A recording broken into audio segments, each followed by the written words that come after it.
Hi, in this demo, I'll show you how you can create multilingual websites using the Bootstrap site builder. I have this page. It's basically just an empty page. It has a heading. I'll add a paragraph to it. So this has just two items, a heading and a paragraph. Now let's say this is by default in English. And when you export this, this will be the English website. So let's say you have customers who speak multiple languages. So you have customers who speak English and you have customers who speak French. Okay.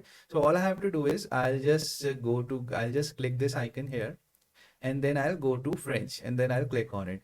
And what happens is now I have created another version of my website. This one is in French. And when I click on these items, they will be translated into French for me. And I can now edit it so you can just type some French here. I don't know. And now when you will export it, so this will give you a French website. And if you go back and go to English, and this will give you an English website. And you can do it for all the languages. Like I can do it for Hindi.